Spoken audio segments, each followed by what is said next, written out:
¿Qué indica la cronología bíblica sobre el año 1914? La respuesta que da la Biblia. La cronología bíblica indica que el reino de Dios fue establecido en los cielos en 1914. Así lo demuestra una profecía registrada en el capítulo 4 del libro de Daniel. ¿En qué consiste la profecía? Dios hizo que un rey de Babilonia, llamado Nabucodonosor, tuviera un sueño profético.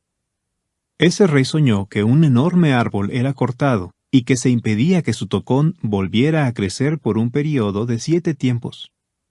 Una vez cumplido ese plazo, el árbol crecería de nuevo. El cumplimiento inicial de la profecía.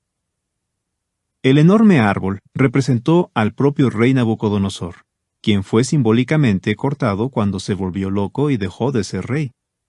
Pasó un período de 7 años en ese estado. Al final, Dios le devolvió la cordura, y Nabucodonosor reconoció la autoridad divina y recuperó su puesto. Pruebas de que la profecía tendría un cumplimiento mayor. Fijémonos en el propósito de esta profecía: que sepan los vivientes que el Altísimo es gobernante en el reino de la humanidad, y que a quien Él quiere darlo lo da, y coloca sobre él aún al de más humilde condición de la humanidad. Daniel 4:17. ¿Colocaría Dios al orgulloso Nabucodonosor en dicho puesto? Claro que no. De hecho, Dios ya le había revelado en otro sueño profético que ni él ni ningún otro líder político ocuparía esa posición. Dios mismo establecería un reino que nunca sería reducido a ruinas. Daniel 2, 31 a 44. En la antigüedad, Dios estableció un reino para representar su autoridad en la tierra, la nación de Israel. Sin embargo, permitió que este reino fuera reducido a ruinas porque sus gobernantes le fueron infieles, y predijo que daría la autoridad real a aquel que tuviera el derecho legal de recibirla. Ezequiel 21, 25 a 27. La Biblia identifica a Jesucristo como aquel que tiene el derecho de recibir ese reino que nunca será destruido. A diferencia del orgulloso Nabucodonosor, Jesús es humilde de corazón, una característica mencionada en la profecía del capítulo 4 de Daniel.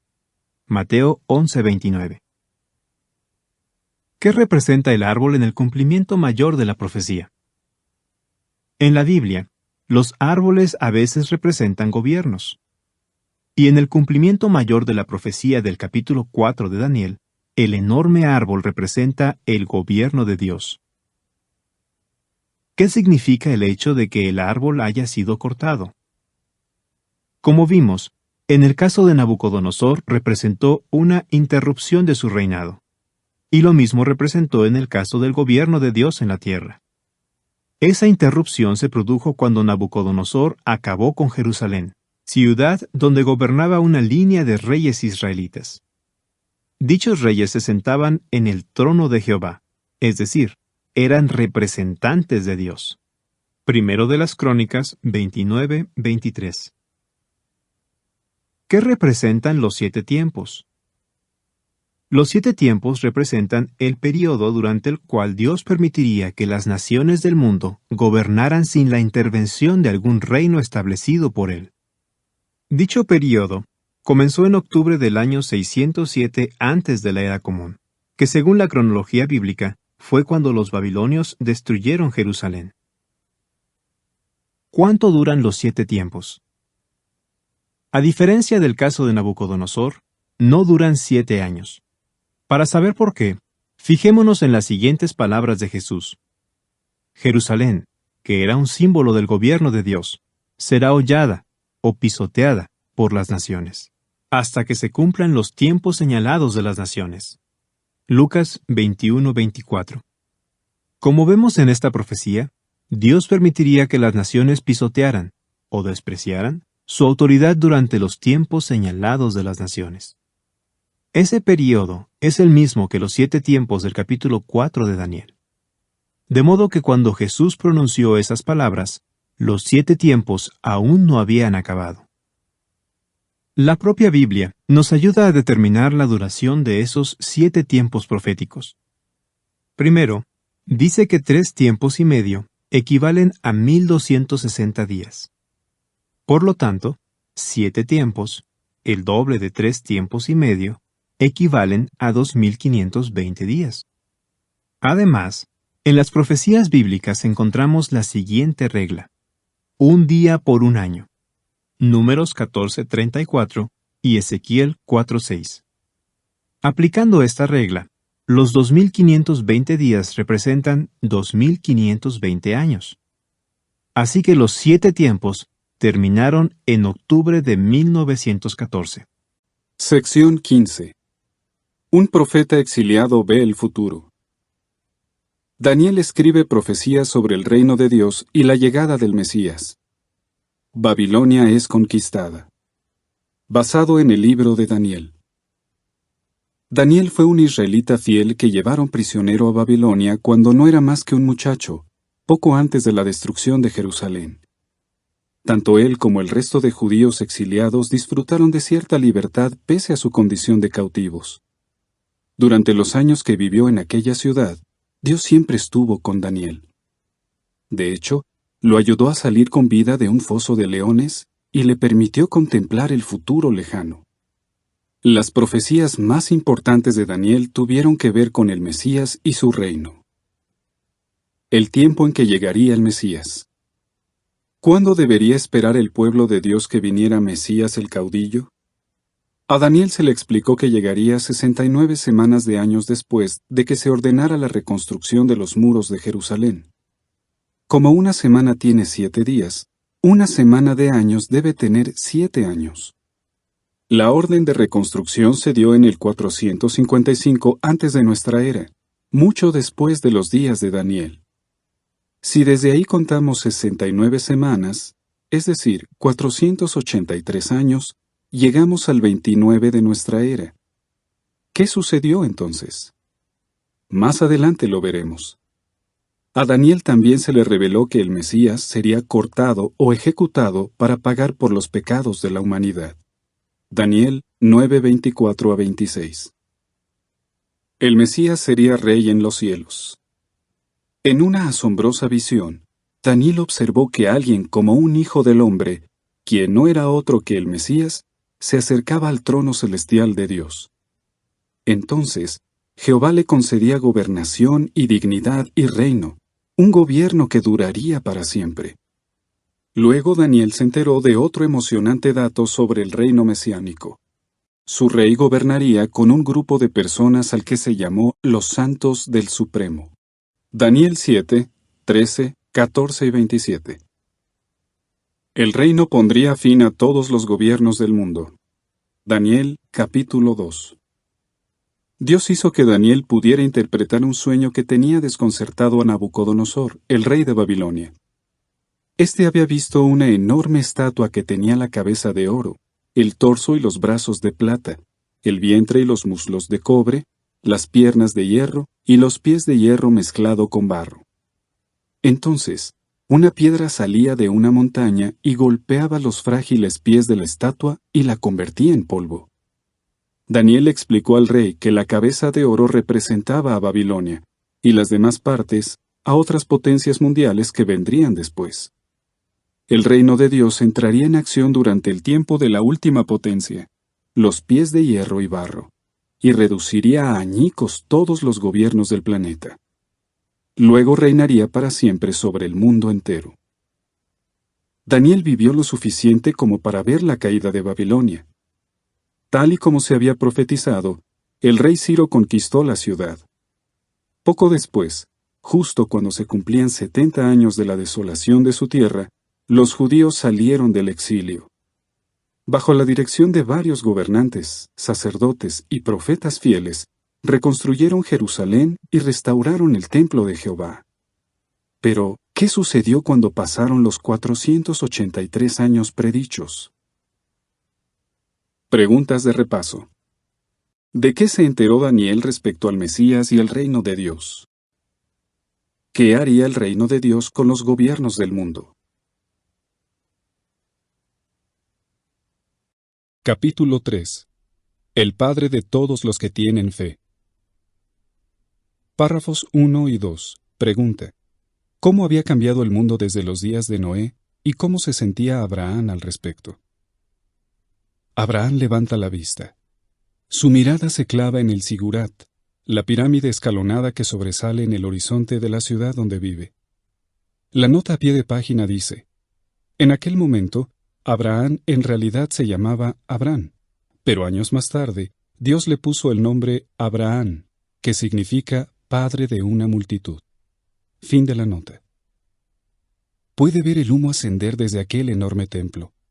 Parece que los sacerdotes del dios lunar están otra vez ofreciendo sacrificios allí. Sus gritos resuenan por las calles.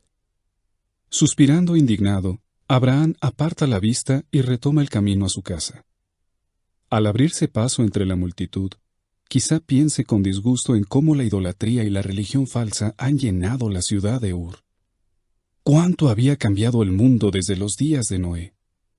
Noé había muerto solo 2 años antes de que naciera Abraham. Cuando Noé y su familia salieron del arca después del gran diluvio, este hombre fiel le ofreció un sacrificio a Dios, quien a su vez respondió haciendo aparecer un arco iris en el cielo. En aquel entonces, la única religión que existía en el mundo era la verdadera. Pero ahora, 10 generaciones más tarde, son pocos los que siguen sirviendo a Jehová. En todas partes, la gente adora a dioses paganos. Incluso el padre de Abraham, Taré, participa en aquella idolatría, quizá fabricando ídolos. Párrafo 3. Pregunta: ¿qué cualidad tenía Abraham y qué podemos aprender de él? Sin embargo, Abraham era diferente. Se destacaba por su fe en Dios, la cual fue haciéndose más y más fuerte con el paso de los años. Tanto es así que el apóstol Pablo lo llamó por inspiración divina el padre de todos los que tienen fe.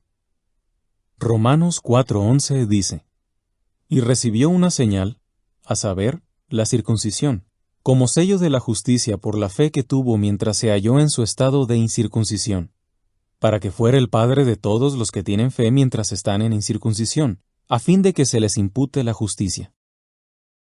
Veamos cómo llegó a desarrollar tanta confianza en Dios y de qué manera podemos nosotros hacer lo mismo. La vida después del diluvio. Párrafos 4 y 5. Pregunta: ¿quién pudo haberle enseñado a Abraham acerca de Jehová y cómo llegamos a esta conclusión? ¿Quién le enseñó a Abraham acerca de Jehová? Bueno, sabemos que había algunos siervos fieles de Dios en aquellos días. Uno de ellos fue Sem. Aunque no era el mayor de los 3 hijos de Noé, la Biblia suele mencionarlo en primer lugar, probablemente porque era un hombre de gran fe. La nota a pie de página dice: lo mismo ocurre con Abraham. Aunque no era el mayor de los hijos de Taré, con frecuencia se le menciona primero en las Escrituras. Fin de la nota. De hecho, tiempo después del diluvio, Noé se refirió a Jehová como el Dios de Sem. Es obvio que Sem sentía un profundo respeto por Jehová y la religión verdadera. Pero, ¿conoció Abraham a Sem en persona? Posiblemente. Imagínese a Abraham de niño, observando el sabio rostro de su anciano pariente. Qué impresionado se debió sentir al saber que aquellos ojos habían presenciado más de 400 años de historia. Para empezar, Sem fue testigo de la maldad que existió antes del diluvio y estuvo ahí cuando las aguas inundaron la tierra. Más adelante, vio cómo se formaban las primeras naciones a medida que los seres humanos se fueron multiplicando. Incluso vivió durante los tenebrosos días del rebelde Nemrod, quien mandó construir la Torre de Babel. Sem, por su parte, se mantuvo al margen de aquella rebelión. Así que, cuando Dios confundió las lenguas de los que sí participaron, Sem y su familia, que incluía a Abraham, continuaron hablando el idioma original del hombre, la lengua de su padre Noé. Sin duda, Abraham sentía gran admiración por Sem. Y como este fiel anciano estuvo vivo durante la mayor parte de la larga vida de Abraham, es probable que fuera él quien le habló de Jehová. Párrafo 6. Pregunta A. ¿Cómo demostró Abraham que había entendido la lección que Dios impartió con el diluvio? Pregunta B. ¿Cómo era la vida de Abraham y Sara? Lo cierto es que Abraham grabó en su corazón la lección que Jehová impartió con el diluvio y se esforzó por andar con Dios, tal como había hecho Noé. Por eso, rechazó de plano la idolatría y fue diferente de quienes lo rodeaban, aunque fueran miembros de su propia familia. Eso sí, Abraham encontró una compañera maravillosa, Sara. Esta mujer era excepcional, no solo por su belleza, sino también por su profunda fe en Dios. La nota a pie de página dice: en aquel momento, Sara se llamaba Sarai, pero más adelante Dios le puso el nombre Sara, que significa princesa. Fin de la nota. Abraham se casó con ella y, aunque no tenían hijos, sin duda disfrutaban mucho de servir a Jehová juntos. Además, como Lot, el sobrino de Abraham, se había quedado huérfano, ellos lo adoptaron. Párrafo 7. Pregunta: ¿por qué es necesario que los cristianos imiten el ejemplo de Abraham? Abraham fue leal a Jehová y nunca participó en la idolatría que se practicaba en Ur. Junto con su esposa, estuvo dispuesto a ir contra la corriente. Para cultivar verdadera fe, nosotros debemos hacer lo mismo, sin tener miedo a ser diferentes. Jesús dijo que sus seguidores no son parte del mundo, y añadió que por eso el mundo los odia. Juan 15:19 dice: si ustedes fueran parte del mundo, el mundo le tendría afecto a lo que es suyo.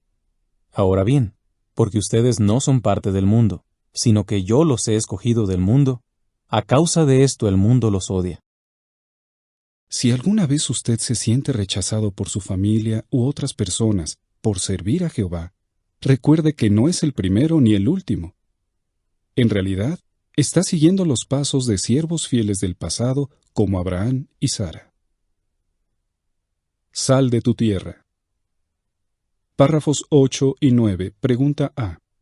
¿Qué experiencia extraordinaria vivió Abraham cierto día? Pregunta B.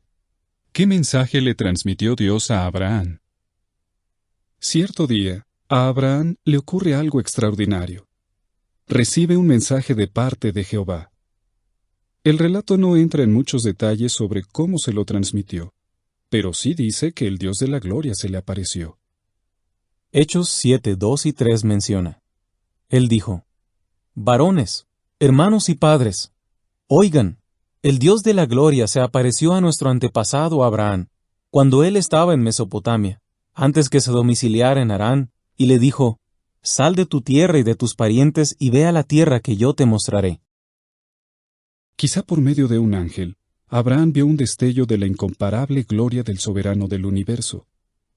En todo caso, debió ser muy animador para él ver el gran contraste que existía entre el Dios vivo al que servía y los ídolos sin vida de la gente. Pero, ¿qué mensaje le transmitió Dios a Abraham? Sal de tu tierra y de tus parientes, y ve a la tierra que yo te mostraré. Notemos que Jehová no le indica el lugar específico al que debe dirigirse. Se limita a decir que ya se lo mostraría. Pero antes, Abraham tendría que abandonar su tierra natal y sus parientes. En el antiguo Oriente Medio, la familia tenía un papel importantísimo.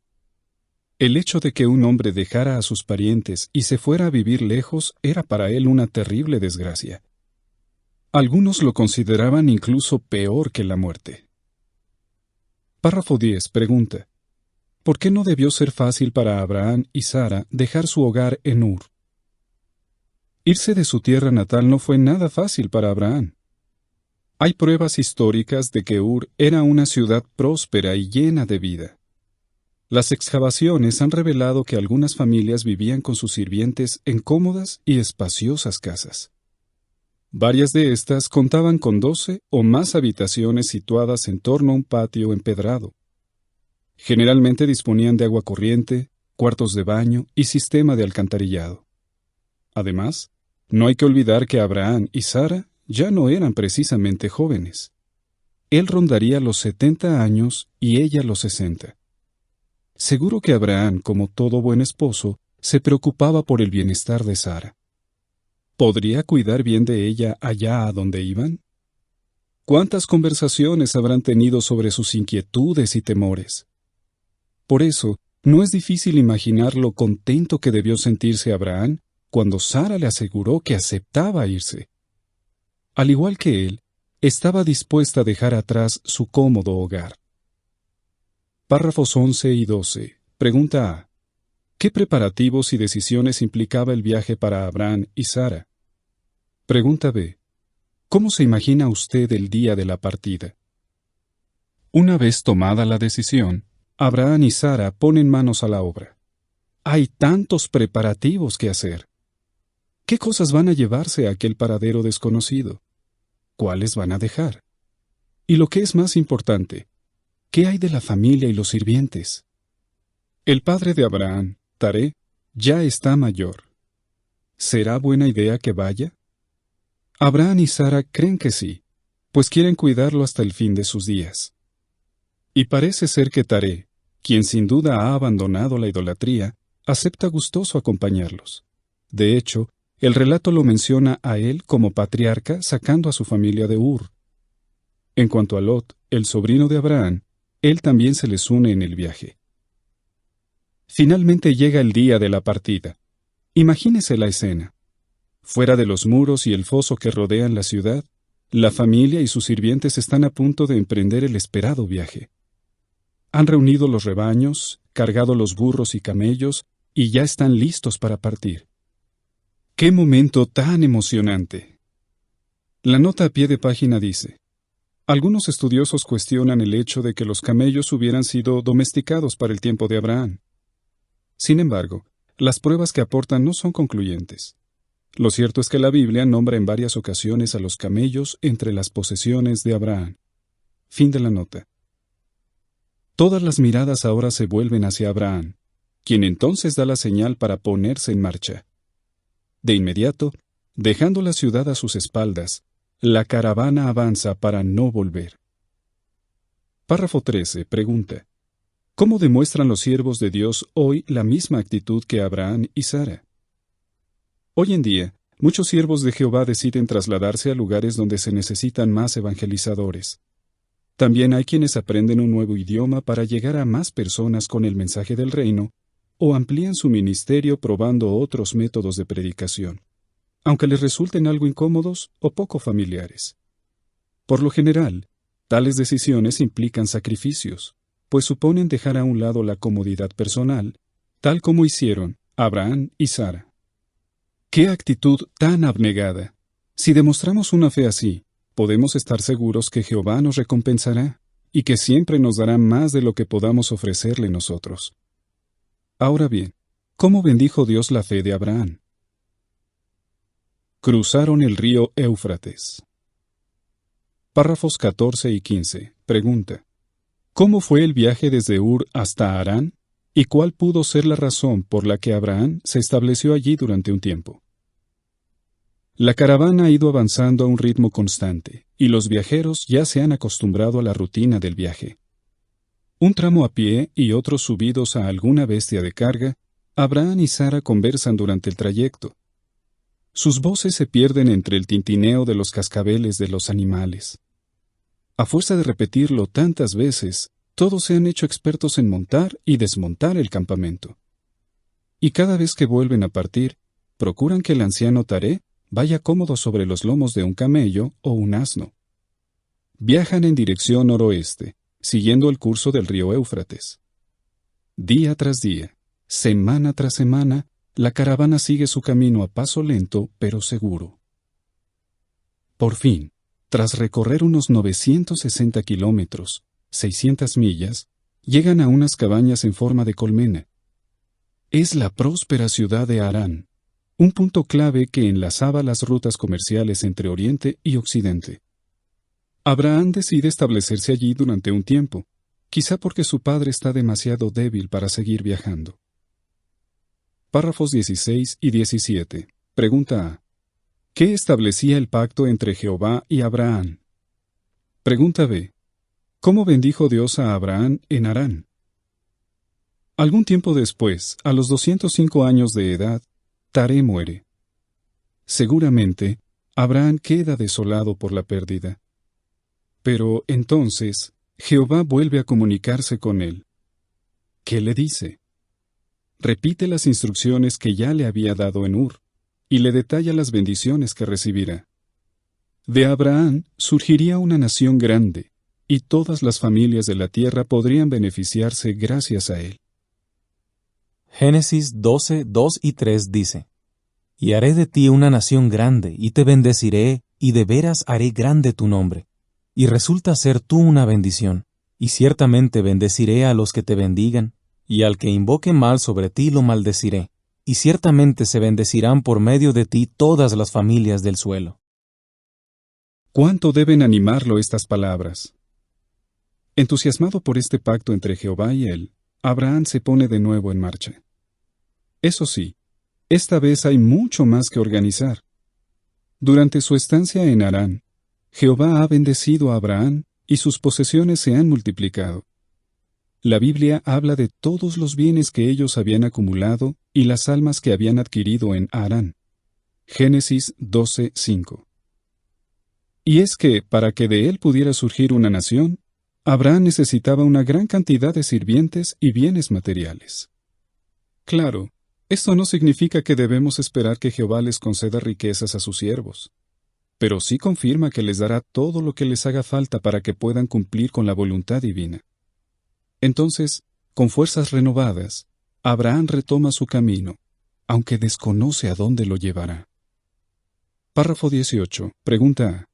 ¿Cuándo vivió Abraham un momento único en la historia del pueblo de Dios? Pregunta B. ¿Qué otros acontecimientos ocurrieron el 14 de Nisán de años posteriores? A varios días de distancia estaba Carquemis, ciudad por donde numerosas caravanas cruzaban el río Éufrates. Es posible que fuera en este lugar donde Abraham vivió un momento único en la historia del pueblo de Dios. En el año 1943, antes de nuestra era, probablemente el día 14 del mes que más tarde se llamaría Nisán, Abraham cruzó el río Éufrates. Al sur se extendía la tierra que Jehová había prometido mostrarle. Aquel día tan especial, el pacto que hizo con él entraba en vigor. Párrafo 19. Pregunta: ¿qué le prometió Jehová a Abraham y con qué es posible que Abraham relacionara esa promesa? Viajando en dirección sur, la caravana se detiene cerca de los árboles grandes de Moré, en Siquem. Allí Jehová vuelve a hablarle a Abraham. En esta ocasión le promete que su descendencia tomaría posesión de aquella tierra. ¿Habrá relacionado Abraham esta promesa con la profecía que Jehová hizo en el jardín de Edén sobre una descendencia que salvaría a la humanidad? Es posible que sí. Quizá Abraham empezara a comprender que, de algún modo, él formaba parte de un propósito mayor, que Jehová lo estaba utilizando para llevar a cabo su voluntad. Párrafo 20. Pregunta: ¿cómo demostró Abraham que valoraba el privilegio que Jehová le concedió? Abraham valoraba mucho el privilegio que Jehová le concedió. Mientras iba avanzando con precaución por aquella tierra habitada por cananeos, Abraham se detuvo para edificar altares a su Dios, primero cerca de los árboles grandes de Moré y después cerca de Betel. Menciona el relato que invocaba el nombre de Jehová. ¿Cómo? Seguramente le daba las gracias por permitirle ver la tierra que heredarían sus descendientes. Y también es posible que les predicara a los habitantes de la región. Génesis 12, 7 y 8 indica: Jehová ahora se apareció a Abraham y dijo: A tu descendencia voy a dar esta tierra. Después de eso él edificó allí un altar a Jehová, que se le había aparecido. Más tarde se mudó de allí a la región montañosa, al este de Betel, y asentó su tienda, con Betel al oeste y Ai al este. Entonces edificó allí un altar a Jehová y empezó a invocar el nombre de Jehová.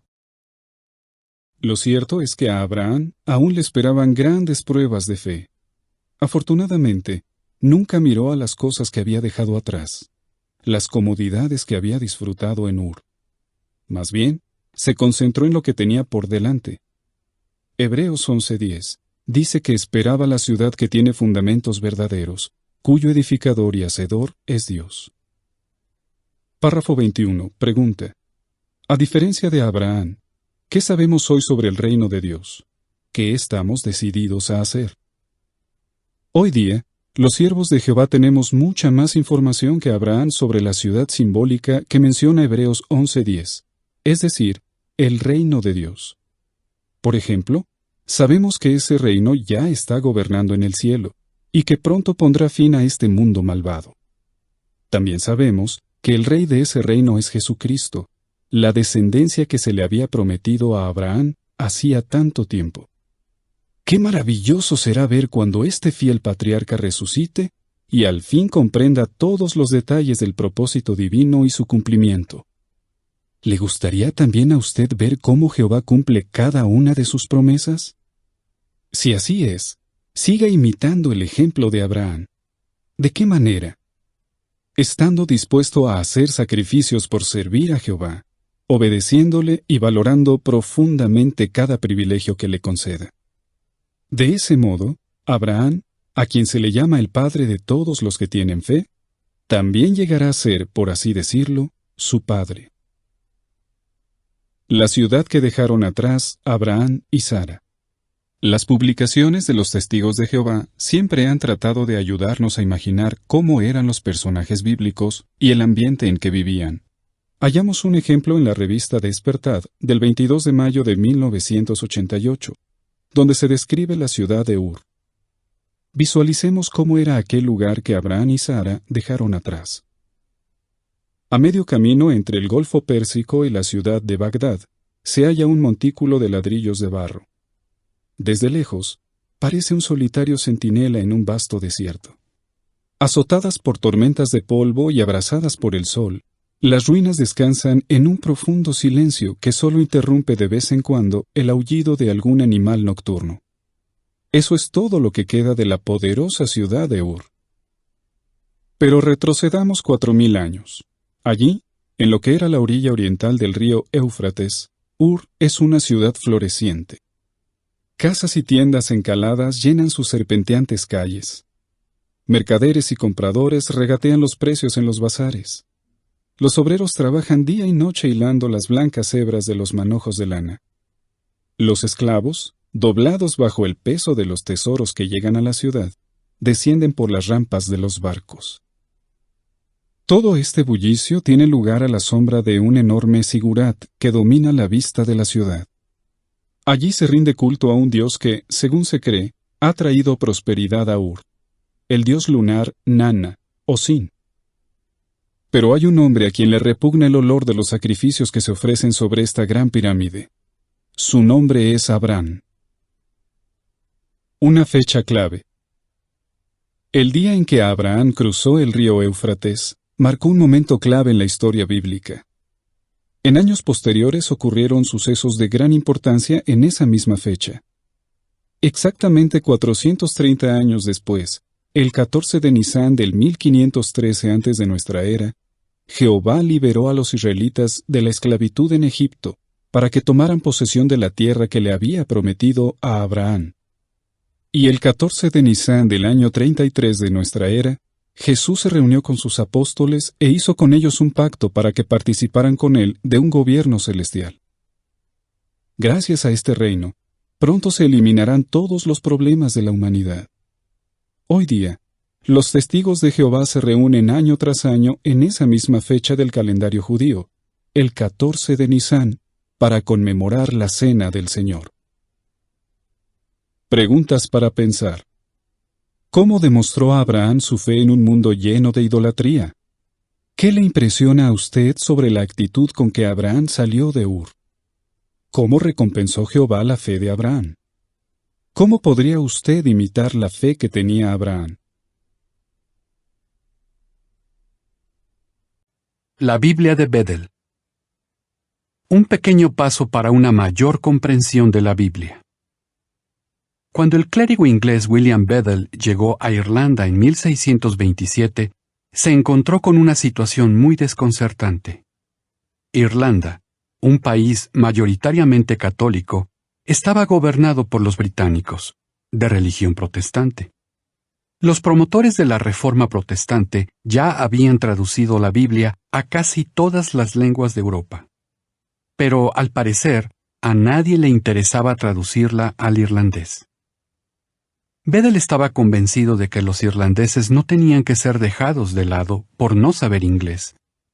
Así que se propuso traducir la Biblia al irlandés. pero se tuvo que enfrentar a una férrea oposición, especialmente por parte de los protestantes. ¿Por qué se opusieron? Rechazo al idioma irlandés. Bedell decidió aprender irlandés por su cuenta. Cuando fue nombrado rector del Trinity College de Dublín, animó a los estudiantes a que usaran el irlandés. Y lo mismo ocurrió cuando fue nombrado obispo de Kilmore. Algo que resulta interesante es que cuando la reina Isabel I de Inglaterra fundó el Trinity College, lo hizo con el fin de que salieran de allí clérigos que pudieran enseñar a sus feligreses el mensaje de la Biblia en su propio idioma. Bedell trató de llevar adelante aquel objetivo. En la diócesis de Kilmore, la gran mayoría de las personas hablaba irlandés. Por eso, Bedell insistía en la importancia de tener al frente de las iglesias a personas que hablaran este idioma. Basó su postura en el espíritu de las palabras del apóstol Pablo. Prefiero decir 5 palabras que se entiendan y que ayuden a otros, más que decir 10,000 palabras en un idioma que nadie entiende.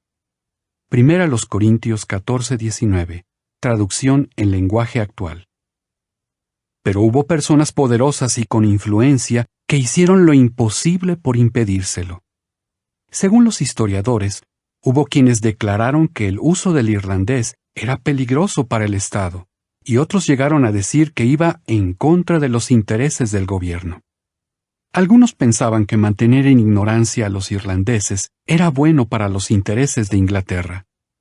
Hasta se aprobaron leyes que exigían a los irlandeses que abandonaran sus tradiciones y su idioma y que aprendieran la lengua y las costumbres inglesas. Comienza su proyecto. Bedell no se desanimó por esas imposiciones.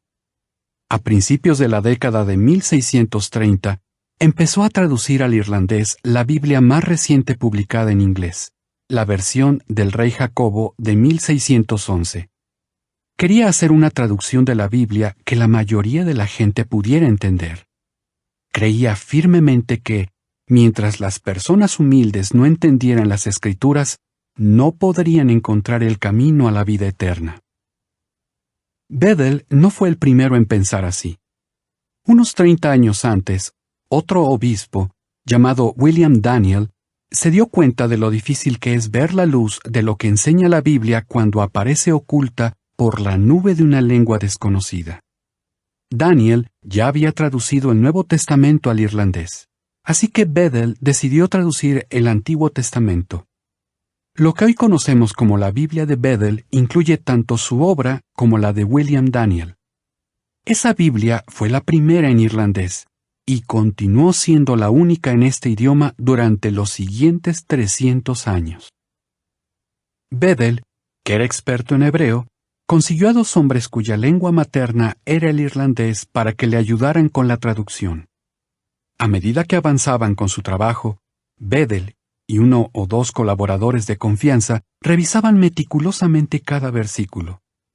Como ayuda, consultaron una traducción al italiano del teólogo suizo Giovanni Diodati, la Septuaginta griega y un valiosísimo manuscrito bíblico en hebreo. El equipo de Bedell siguió el ejemplo de los traductores al inglés de la King James Version, muchos de los cuales Bedell conocía personalmente, e incluyó el nombre de Dios en varios lugares de su traducción al irlandés. Por ejemplo, en Éxodo 6:3 utilizó Jehová para referirse al nombre de Dios. El manuscrito original de la traducción de Bedell se conserva en la Biblioteca Marsh de Dublín, la capital de Irlanda. Por fin vio la luz. Aunque Bedell terminó el proyecto hacia 1640, no pudo publicarlo debido a una oposición implacable. Los críticos menospreciaron al principal traductor del equipo, pues pensaban que así lograrían desacreditar su trabajo. Incluso lo mandaron a arrestar y lo enviaron a prisión. Como si eso fuera poco, en 1641 estalló la sangrienta rebelión irlandesa contra Inglaterra. Aunque Bedell era inglés, los irlandeses lo protegieron, pues reconocían que tenía un interés sincero por ellos. Pero finalmente, soldados rebeldes lo arrestaron y estuvo encarcelado en pésimas condiciones. No hay duda de que aquella situación aceleró su muerte, ocurrida al año siguiente, en 1642. No pudo ver publicada su obra. El trabajo de Bedel casi desapareció cuando su casa fue saqueada y destruida. Afortunadamente, un buen amigo logró salvar todos los documentos de la traducción. Tiempo después, Narcissus Marsh, que llegó a ser el arzobispo de Armagh y primado de la Iglesia de Irlanda, obtuvo los manuscritos de Bedel. Años más tarde, el científico Robert Boyle le dio a Marsh el dinero necesario y en 1685 éste se animó a publicar la Biblia en irlandés. Un avance pequeño pero importante. La Biblia de Bedel no tuvo mucho reconocimiento mundial. Con todo, fue un avance pequeño pero importante para una mayor comprensión de la Biblia, especialmente para quienes hablan irlandés tanto en Irlanda como en Escocia y en otros lugares del mundo. Por fin podían calmar su sed de conocer a Dios leyendo las Escrituras en su propio idioma. Y hasta nuestros días, la Biblia de Bedel ha ayudado a quienes buscan la verdad a conocer a Dios. Un hombre irlandés que recientemente ha aprendido lo que realmente enseña la Biblia dice: «Cuando leímos la Biblia de Bedel, fue como si Dios nos hablara en nuestro idioma. Ha sido fundamental para que mi familia y yo aprendiéramos las maravillosas verdades de las Escrituras». La siguiente es información suplementaria. Reconocimiento a la labor de William Bedel. Durante casi 300 años, desde que se publicó la Biblia de Bedel en 1685, no hubo otra Biblia completa en irlandés. En 1981, eruditos católicos editaron la Minute Bible, una traducción al irlandés moderno. El prólogo de esta Biblia reconoce el gran logro por parte de la Iglesia de Irlanda cuando publicaron su versión de la Biblia en el siglo XVII. Se trataba, por supuesto, de la traducción de Bedel, aunque de hecho, hasta hace muy poco tiempo la Iglesia Católica prohibió a sus feligreses leer dicha Biblia. Los eruditos de la Minute Bible publicaron algunos borradores en 1971, entre ellos el Pentateuco, es decir, los primeros 5 libros de la Biblia. En reconocimiento por el trabajo que Bedel inició, aquellos eruditos incluyeron en la primera página la siguiente nota: en memoria de William Bedel. Para referirse al nombre de Dios, los traductores del Pentateuch usaron la palabra irlandesa Yahvé en muchos de los lugares en los que en el Antiguo Testamento aparece representado por las 4 letras YHWH o Tetragramaton. Eso ocurre, por ejemplo, en Éxodo 6:2-13. Lamentablemente, cuando por fin se publicó la Minute Bible completa, los editores, a diferencia de lo que hizo Bedel, decidieron eliminar por completo el nombre divino de esta traducción y sustituirlo por la expresión Antiarna, que significa el Señor. Fin del artículo. El siguiente artículo se estudiará durante la semana del 15 al 21 de agosto. Jehová nuestro Dios es un solo Jehová. Texto temático. Escucha, oh Israel, Jehová nuestro Dios es un solo Jehová. Deuteronomio 6:4. Canciones 138 y 112. ¿Qué respondería? ¿Qué quiere decir la frase Jehová nuestro Dios es un solo Jehová? ¿Cómo podemos demostrar que adoramos a un solo Jehová? ¿Qué podemos hacer para mantener la paz y la unidad entre nosotros? Párrafos 1 y 2. Pregunta A. ¿Por qué son tan conocidas las palabras de Deuteronomio 6:4? Pregunta B. ¿Por qué dijo Moisés estas palabras? Los judíos tienen una oración muy importante para ellos sacada de Deuteronomio 6:4. A esta oración la llaman el Shema, porque esta es la primera palabra de ese versículo en hebreo. Desde hace cientos de años, muchos judíos recitan esas palabras por la mañana y al final del día para demostrar que ellos solo adoran a un Dios. Esas palabras las dijo Moisés en el año 1473 a.C. durante un discurso de despedida para los israelitas. Ellos estaban en la tierra de Moab, listos para cruzar el río Jordán y conquistar la tierra prometida. Moisés los había dirigido durante 40 años. Y con sus palabras quería animarlos a ser valientes, confiar en Jehová y ser fieles a Él. ¿Por qué? Porque sabía que enfrentarían muchos problemas. Por eso, después de hablarles de los 10 mandamientos y otras leyes de Jehová, Moisés les hizo el importante recordatorio que leemos en Deuteronomio 6, 4 y 5, que dice: Escucha, oh Israel, Jehová nuestro Dios es un solo Jehová, y tienes que amar a Jehová tu Dios con todo tu corazón, y con toda tu alma, y con toda tu fuerza vital. Párrafo 3. Pregunta. ¿Qué preguntas responderemos en este artículo? Los israelitas sabían que su Dios Jehová era un solo Jehová, y los israelitas fieles adoraban a un solo Dios, el Dios de sus antepasados. Entonces, ¿por qué les recordó Moisés que Jehová es un solo Jehová? ¿Qué relación hay entre esta verdad y amar a Dios con todo nuestro corazón, alma y fuerzas? ¿Y por qué son importantes las palabras de Deuteronomio 6, 4 y 5 para nosotros hoy? Nuestro Dios es un solo Jehová. Párrafos 4 y 5, pregunta A. ¿Qué significa la expresión un solo Jehová? Pregunta B. ¿Por qué es Jehová diferente a los dioses de las naciones? Jehová es único. La expresión un solo Jehová significa varias cosas. Una de ellas es que Jehová es único, que nadie es como Él ni igual a Él. ¿Por qué usó Moisés esta expresión? Por lo visto, no fue para demostrar que estaba mal creer en una Trinidad. Jehová creó el cielo y la tierra. Él es el Rey del universo y el único Dios verdadero. No hay ningún Dios como Él. Así que Moisés usó la expresión un solo Jehová para recordarles a los israelitas que solo debían adorar a Jehová. No tenían que hacer como la gente de los pueblos vecinos, que adoraba a muchos dioses falsos. Esa gente creía que sus dioses controlaban algunas partes de la naturaleza.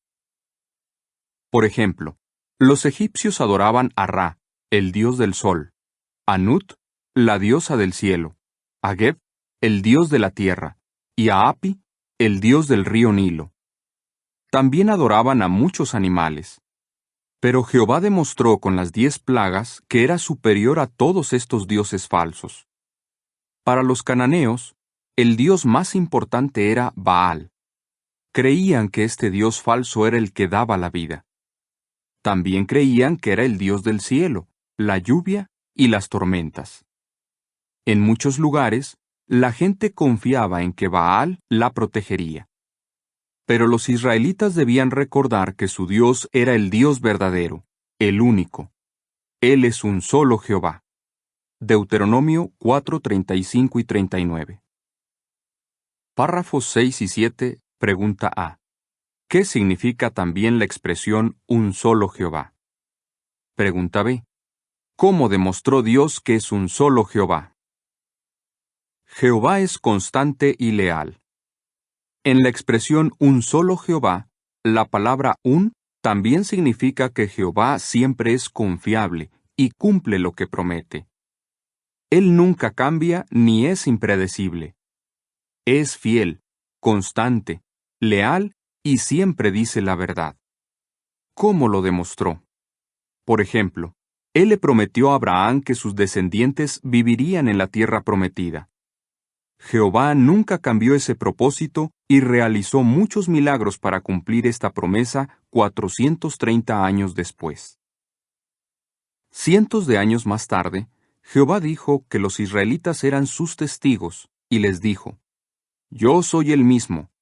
Antes de mí no fue formado Dios alguno, y después de mí continuó sin que lo hubiera. Jehová también dejó claro que su propósito nunca cambia cuando dijo, todo el tiempo yo soy el mismo. Isaías 43, 10 y 13. Sin duda, los israelitas tenían el gran honor de servir a un Dios que nunca cambia y siempre es leal. Nosotros tenemos el mismo honor. Párrafos 8 y 9, pregunta A. ¿Qué espera Jehová que hagan sus siervos? Pregunta B. ¿Qué dijo Jesús que resalta la importancia de las palabras de Moisés? Lo que Moisés les dijo a los israelitas también les recordó que Jehová siempre los amaría y los cuidaría. A cambio, Jehová esperaba que ellos le dieran devoción exclusiva y lo amaran con todo su corazón, alma y fuerzas. Además, los padres tenían que hablarles de Jehová a sus hijos siempre que pudieran. Así los jóvenes también adorarían solo a Jehová. Como Jehová nunca cambia su propósito, hoy Él espera que sus siervos hagamos lo mismo que los israelitas. Por eso, si queremos que Él apruebe nuestra adoración, nosotros también debemos darle devoción exclusiva y amarlo con todo nuestro corazón, mente y fuerzas. Jesús dijo que este es el mandamiento más importante y así resaltó la importancia de las palabras de Moisés. Marcos 12, 28 a 31, relata. Ahora bien, uno de los escribas que había llegado y los había oído disputar, sabiendo que él les había contestado de excelente manera, le preguntó, ¿cuál mandamiento es el primero de todos? Jesús contestó, el primero es, Oye, oh Israel, Jehová nuestro Dios es un solo Jehová, y tienes que amar a Jehová tu Dios con todo tu corazón, y con toda tu alma, y con toda tu mente, y con todas tus fuerzas. El segundo es este, tienes que amar a tu prójimo como a ti mismo. No hay otro mandamiento mayor que estos. Ahora veamos cómo podemos demostrar que creemos que Jehová nuestro Dios es un solo Jehová. Demos a Jehová devoción exclusiva. Párrafos 10 y 11, pregunta A. ¿Qué significa darle devoción exclusiva a Jehová? Pregunta B. ¿Cómo demostraron unos jóvenes hebreos que adoraban exclusivamente a Jehová? Jehová es el único Dios al que adoramos. Le damos devoción exclusiva. Nunca debemos adorar a ningún otro Dios ni incluir ideas o prácticas falsas en nuestra adoración a Jehová. Él no es solo un Dios que está por encima de los demás y que es más poderoso que ellos. Es el Dios verdadero. Por eso solo debemos adorarlo a Él. Revelación 4:11 declara, Digno eres tú, Jehová, nuestro Dios mismo, de recibir la gloria y la honra y el poder, porque tú creaste todas las cosas y a causa de tu voluntad existieron y fueron creadas. El libro de Daniel habla de 4 jóvenes hebreos llamados Daniel, Ananías, Misael y Azarías. ¿Cómo demostraron su devoción exclusiva a Jehová? Se negaron a comer alimentos que los siervos de Dios no podían comer. Además, los 3 amigos de Daniel no se arrodillaron delante de una imagen de oro que hizo el rey de Babilonia. Tenían claro que solo adorarían a Jehová. Por eso, siempre fueron leales a Él. Párrafo 12 pregunta. Si queremos darle devoción exclusiva a Jehová, ¿de qué debemos cuidarnos? Jehová debe ocupar el primer lugar en nuestra vida. Si queremos darle devoción exclusiva, debemos tener cuidado de que otras cosas no ocupen su lugar. ¿Con qué cosas debemos tener cuidado? En los 10 mandamientos, Jehová dijo que sus siervos no podían adorar a otros dioses. Ellos tenían que evitar cualquier tipo de idolatría. Hoy día hay muchos tipos de idolatría, y algunos son difíciles de reconocer. Pero Jehová no ha cambiado y sigue esperando que evitemos la idolatría. Sigue siendo un solo Jehová. Por eso veamos cómo podemos evitar la idolatría. Párrafo 13 pregunta: ¿qué podría echar a perder nuestra relación especial con Jehová?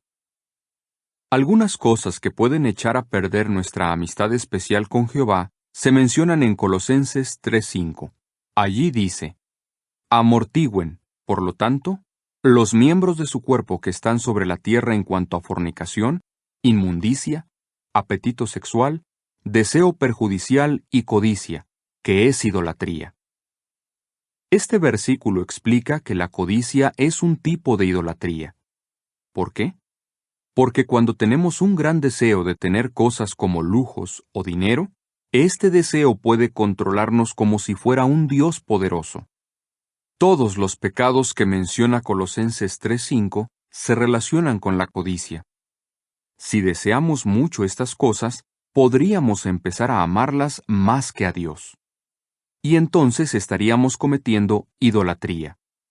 Jehová ya no sería para nosotros un solo Jehová. Que nunca nos pase eso. Párrafo 14 pregunta: ¿qué advertencia dio el apóstol Juan? El apóstol Juan dio una advertencia parecida.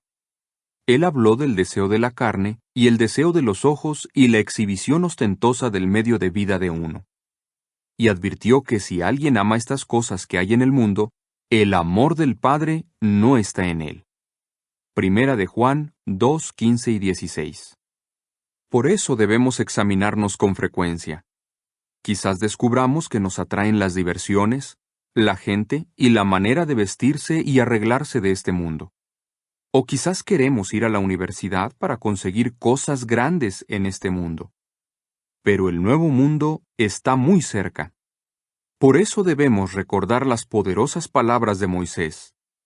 Si de veras entendemos y creemos que Jehová nuestro Dios es un solo Jehová, le daremos devoción exclusiva y le serviremos como Él desea. Hebreos 12, 28 y 29. Cuidemos la unidad de la congregación. Párrafo 15 pregunta: ¿por qué les recordó Pablo a los cristianos que Dios es un solo Jehová? La expresión un solo Jehová también nos recuerda que Jehová quiere que sus siervos estemos unidos y tengamos el mismo propósito en la vida. En los días de los primeros cristianos, muchos de ellos eran judíos, griegos, romanos o de otros países. Tenían diferentes culturas, costumbres y maneras de pensar. Así que a algunos les costaba poner en práctica lo que habían aprendido o abandonar algunas prácticas anteriores. Por eso el apóstol Pablo tuvo que recordarles que los cristianos tenemos un solo Dios, que es Jehová. Primera los Corintios 8, 5 y 6 registra: porque aunque hay aquellos que son llamados dioses, sea en el cielo o en la tierra, así como hay muchos dioses y muchos señores, realmente para nosotros hay un solo Dios, el Padre, procedente de quien son todas las cosas y nosotros para Él. Y hay un solo Señor, Jesucristo, mediante quien son todas las cosas y nosotros mediante Él. Párrafos 16 y 17 pregunta A: ¿qué profecía se está cumpliendo en nuestros días y con qué resultado? Pregunta B: ¿qué podría dañar nuestra unidad? ¿Y qué hay de la congregación cristiana hoy día? El profeta Isaías dijo que en la parte final de los días, personas de todas las naciones adorarían unidas a Jehová. Estas personas dirían: Él nos instruirá acerca de sus caminos, y ciertamente andaremos en sus sendas. Isaías 2, 2 y 3. Nos alegra mucho ver cómo se está cumpliendo esta profecía. Como resultado, nuestros hermanos son de lugares distintos, hablan idiomas distintos, y tienen culturas distintas. Pero todos adoramos unidos a Jehová. Claro, estas diferencias pueden hacer que haya problemas entre nosotros. Por ejemplo, ¿cómo vemos a los hermanos que vienen de otros lugares? Quizás tengan otro idioma, otra forma de vestir, otras costumbres o hasta otras comidas. ¿Evitamos a esos hermanos y solo pasamos tiempo con los que tienen la misma cultura y costumbres que nosotros? ¿Y cómo vemos a los ancianos de nuestra zona que son más jóvenes que nosotros o son de otra raza o cultura? Si no tenemos cuidado, podríamos dejar que las diferencias nos afecten y dañen nuestra unidad. Párrafos 18 y 19, pregunta A. ¿Qué consejo encontramos en Efesios 4, 1 a 3? Pregunta B. ¿Qué podemos hacer para mantener la unidad en la congregación? ¿Cómo podemos evitar esos problemas? Siguiendo el consejo que el apóstol Pablo les dio a los cristianos de Éfeso, una ciudad rica con personas de muchas culturas. Efesios 4, 1 a 3 declara: Yo, por lo tanto, el prisionero en el Señor, les suplico que anden de una manera digna del llamamiento con el cual fueron llamados, con completa humildad mental y apacibilidad, con gran paciencia, soportándose unos a otros en amor, esforzándose solícitamente por observar la unidad del Espíritu en el vínculo unidor de la paz. Pablo habló de cualidades como la humildad, la apacibilidad, la paciencia y el amor. Estas cualidades son como columnas fuertes que sostienen una casa. Pero para que una casa se mantenga en buen estado, hay que trabajar duro. Por eso Pablo les dijo a los cristianos de Éfeso que se esforzaran por cuidar la unidad de la congregación. Todos debemos esforzarnos por ayudar a que la congregación se mantenga unida. ¿Qué podemos hacer para lograrlo? Primero, cultivar y mostrar las cualidades que Pablo mencionó, como la humildad, la apacibilidad, la paciencia y el amor. Y segundo, esforzarnos por promover la paz. En la congregación, los conflictos entre hermanos son como grietas en una columna. Estos conflictos pueden dañar nuestra unidad. Por eso tenemos que esforzarnos por resolverlos. Así mantendremos la paz y la unidad entre nosotros. Párrafo 20 pregunta: ¿Cómo demostramos que comprendemos que Jehová nuestro Dios es un solo Jehová? Jehová nuestro Dios es un solo Jehová. Esta es una verdad muy animadora. A los israelitas les dio fuerzas para aguantar los problemas que tuvieron cuando entraron en la tierra prometida y la conquistaron. A nosotros también nos puede dar fuerzas para sobrevivir a la gran tribulación y promover la paz y la unidad en el futuro paraíso. ¿Entendemos que Jehová nuestro Dios es un solo Jehová? Si así es, sigamos dándole devoción exclusiva. Sigamos amándolo y sirviéndole con todo el corazón, mente y fuerzas. Sigamos esforzándonos por estar en paz y unidad con nuestros hermanos. Si seguimos haciendo estas cosas, Jesús decidirá que somos como ovejas y nos dirá estas palabras: Vengan, ustedes que han sido bendecidos por mi Padre, hereden el reino preparado para ustedes desde la fundación del mundo. Mateo 25:34. ¿Qué significa? Darle a Jehová devoción exclusiva.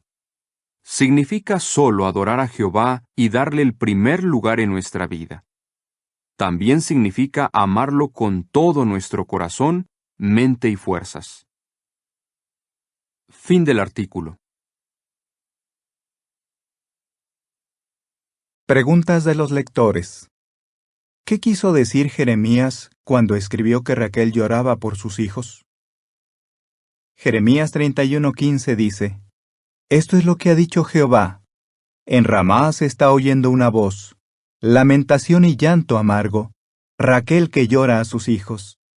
Ha rehusado ser consolada acerca de sus hijos, porque ya no son. Raquel murió antes que sus 2 hijos. Por eso, estas palabras que escribió Jeremías unos 1000 años después pudieran parecer incorrectas. Raquel tuvo a su primer hijo y lo llamó José, pero murió en el parto de su segundo hijo, Benjamín. Entonces, ¿por qué dice Jeremías 31:15 que Raquel llora la muerte de sus hijos? José tuvo 2 hijos, Manasés y Efraín. Con el tiempo, la tribu de Efraín se convirtió en la más poderosa del reino del norte de Israel y representó a las 10 tribus de ese reino. La tribu de Benjamín, el otro hijo de Raquel, fue parte del reino del sur. Ese reino de 2 tribus se llamó Judá. Se puede decir que Raquel representó a todas las madres de Israel, tanto a las del norte como a las del sur. Cuando se escribió el libro de Jeremías, el reino del norte de Israel ya no existía. Los asirios lo habían conquistado y se habían llevado muchos prisioneros. Es posible que algunas personas de la tribu de Efraín huyeran al reino de Judá.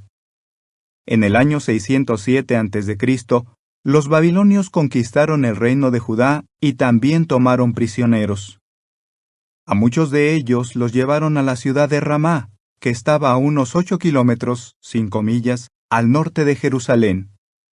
Quizá mataron a algunos allí, en el territorio de la tribu de Benjamín, donde estaba la tumba de Raquel. Así que el llanto de Raquel puede referirse al dolor que provocó la muerte de personas de la tribu de Benjamín o de aquellos que murieron cerca de Ramá.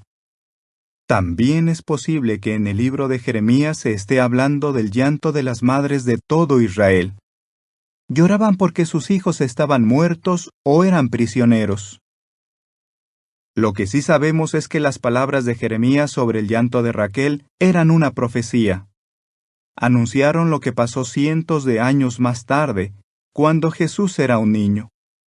El rey Herodes ordenó asesinar a todos los niños de 2 años de edad o menos que vivían en Belén, una ciudad que estaba al sur de Jerusalén.